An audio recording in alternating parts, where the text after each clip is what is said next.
沒航母前我該叫你哥，有航母後你該叫我什麼？作為海上的絕對霸主，人類兵器的終極 BOSS， 核動力母艦幾乎直接決定一個國家的最終戰力。這也是法國還死守着那艘天天要大修的戴高樂的原因。但大家有沒有想過一個問題？歷史上第一艘核動力航母到底是誰？相信經常看我們頻道的朋友已經在心裡給出了答案，它就是企業號 CVN-65。根據 Defense Blog 報道，作為全球第一艘核動力航母企業號，在退役多年後終於迎來了全面拆解的命運。不過大家先別急着哭墳，這其實是一個好消息。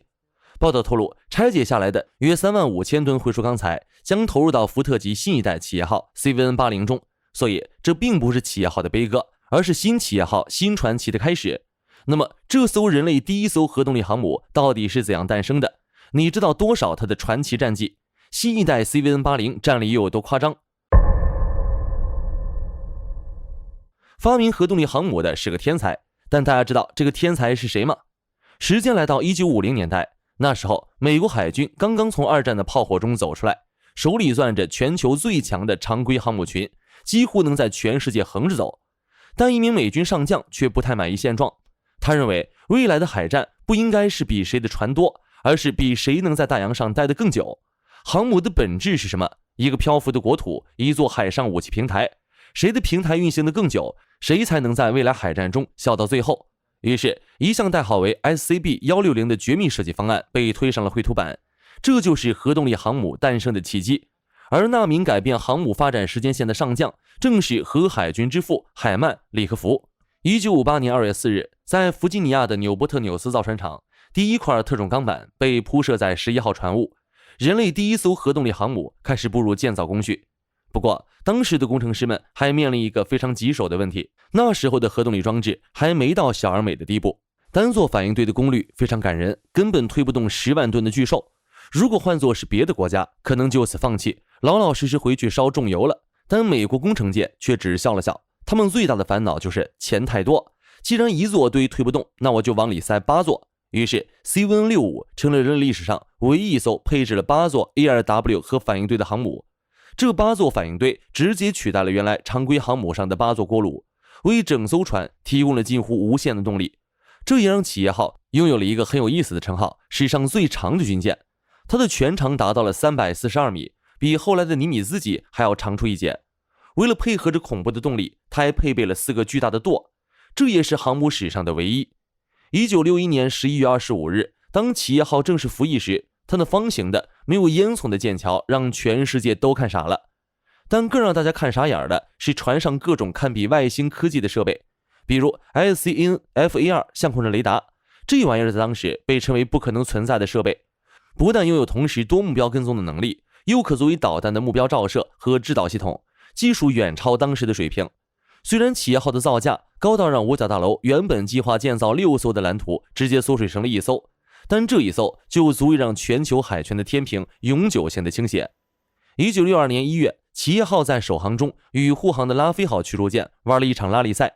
航行結束後，拉菲號的艦長通過無線電傳回了那句著名的求饒：你們贏了，燃料耗盡，發動機累壞了，我們的甲板上沾滿了鹽，船員都濕透了。這也標誌着核動力航母時代正式開啟。接下來就看這個大家伙的實戰水準到底如何了。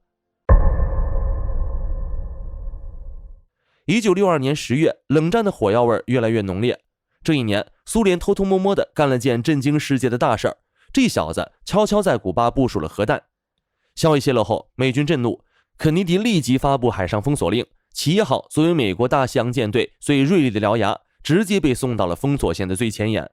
當時他率領第135特遣艦隊，舰載機晝夜不停地在古巴上空巡邏，上頭給他的任務只有一個：如果蘇聯補給船敢硬闖，那就用饱和的火力把它送進海底。如果是普通的航母，蘇聯還真不怕，畢竟航母炸得再猛，也一定要面臨返航補給燃料的尷尬。但很不幸，他們面對的是核動力航母，能源接近無限，我能在那兒待多久，取決於我的彈藥還剩多少，而不是油箱的容量。企業號的出現讓克里姆林宮深刻感受到了什麼叫核動力戰力。最終蘇聯撤回了飛彈，而企業號的名字也從此成為俄國潛艇兵揮之不去的夢魘。1964年，美軍為了展示企業號的性能，搞了一個代號為海環行動的演習。企業號帶着長灘號和班布里奇號2艘核動力戰艦，組成了一支純核動力特遣隊。他們在不補充任何燃料、不進行任何停靠的情況下，一口氣完成了環球航行。在通過地中海時，水兵們在甲板上排出了著名的愛因斯坦公式 E 等于 mc2， 這就是獨屬於核動力大區的浪漫。到了1965年，這頭巨獸轉戰太平洋，正式進入了越南戰場。它是第一艘投入戰鬥的核動力航母，首戰就在邊河市附近發動了猛攻，在短短幾天創下了單日出動165架次攻擊的恐怖記錄。常規動力航母每隔幾天就得撤出站位去找油船，而企業號就像個不知疲憊的割草機，它能在洋基站一蹲就是半年，24小時不間斷地向敌方補給線投掷高爆彈藥。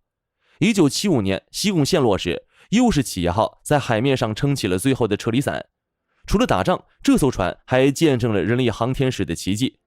它是友誼7號宇宙飛船的海上測量站，親眼看着約翰·格倫完成了人類首次軌道飛行。甚至在電影《壯志凌雲》裡，大家看到的那些經典的 F-14彈射鏡頭，很多也是在他甲板上拍的。可以說，這艘航母已經不僅僅是一件終極兵器，它還成了美國歷史的一部分。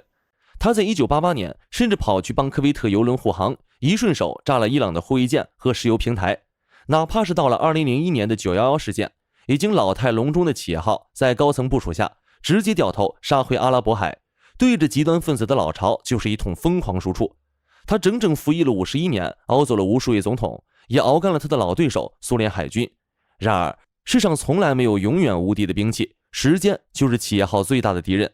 2012年，企業號終於輸給了時間，美軍正式確定將其退役。然而當航母上方那面旗幟慢慢降下，美軍卻猛地發現他們遇到了一個巨大的麻煩，那8座該死的反應堆已經和船體融為一體了。如果要將企業號拆解，那到底該怎麼處理？在聊企業號的拆解前，我想跟大家說一個很反直覺的冷知識：拆掉一艘航母，有時候比造一艘新航母還要費勁。當企業號在2012年退役後，全美數百萬粉絲請願，希望把它改造成博物館，就像中途島號或者無畏號那樣，靜靜躺在岸邊收門票。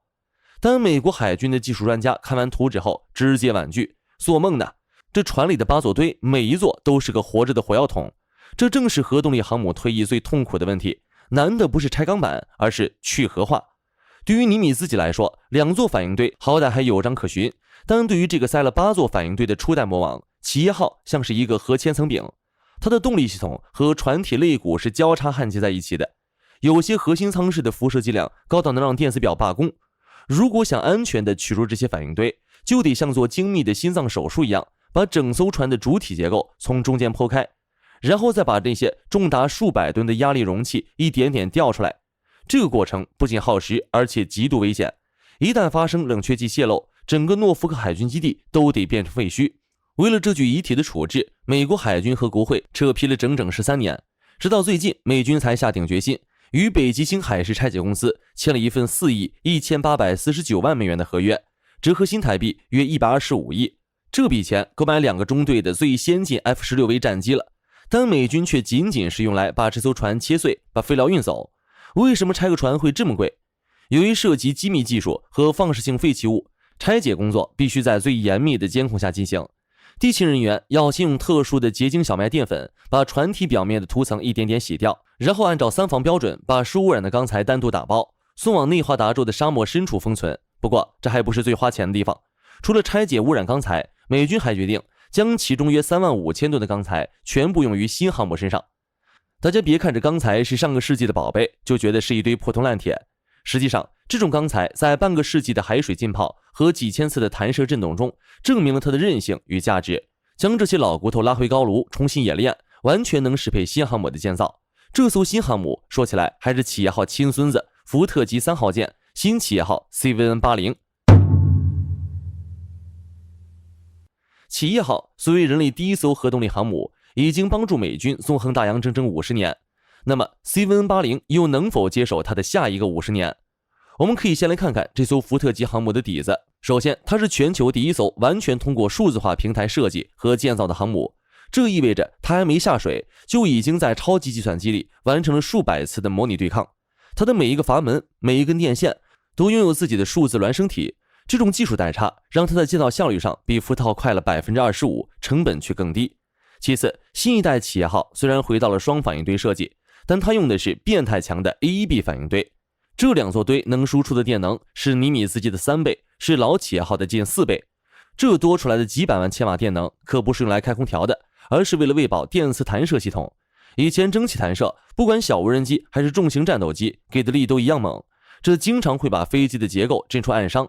但 CVN-80 的電磁彈射可以像手機充電一樣精準調節電流，它可以彈射重達30噸的 F-35C， 也可以溫柔地送走只有幾十公斤的隱身偵察機。隨後，随着它的武器升降機全部改成了電磁感应驅動，以前從彈藥庫提到甲板要10幾分鐘，現在像坐高速電梯一樣幾秒鐘到位，直接讓 CVN-80 的出擊頻率將比現在的尼米茲級提高至少 30%。 在戰時的關鍵半小時內，它能投向对手陣地的炸彈數量足以饱和掉任何防空系統。這些配置讓 CVN-80 不再是一艘普通的船，而是一個隨時可以釋放激光武器干擾全頻段通訊的移動武器庫。目前 CVN-80 還在紐伯特紐斯造船廠中铺設龍骨，處於建造階段。按照美軍原本的規劃，預計2028年將讓這艘大家伙服役，屆時用於接替退役的尼米茲級艾森豪威爾號航空母艦。但在2026年最新預算案中，美軍已經將其交付日期推遲到了2031年，能否按期交付還需要交給时间來解答。不過我們可以肯定的是，當2031年那35000噸來自舊企業號的鋼材完全融入新企業號的龍骨後，那種跨越时空的殺意將再次鎖死大洋上的每一個咽喉要道。幾十年前蘇聯不敢惹這艘海上巨獸，我相信幾十年後世界上也依舊無人敢惹它的繼任者。大家認為呢？好了，本期關於企業號拆解以及 CVN-80 交付的故事到這裡就結束了。大家認為新一代 CVN-80 能否像他的爺爺一樣，一出場便能夠震驚世界？他能否保持企業號的傳奇不死呢？歡迎大家在評論區留言討論，我會認真閱讀你們的每一條留言。我們下期視頻再見。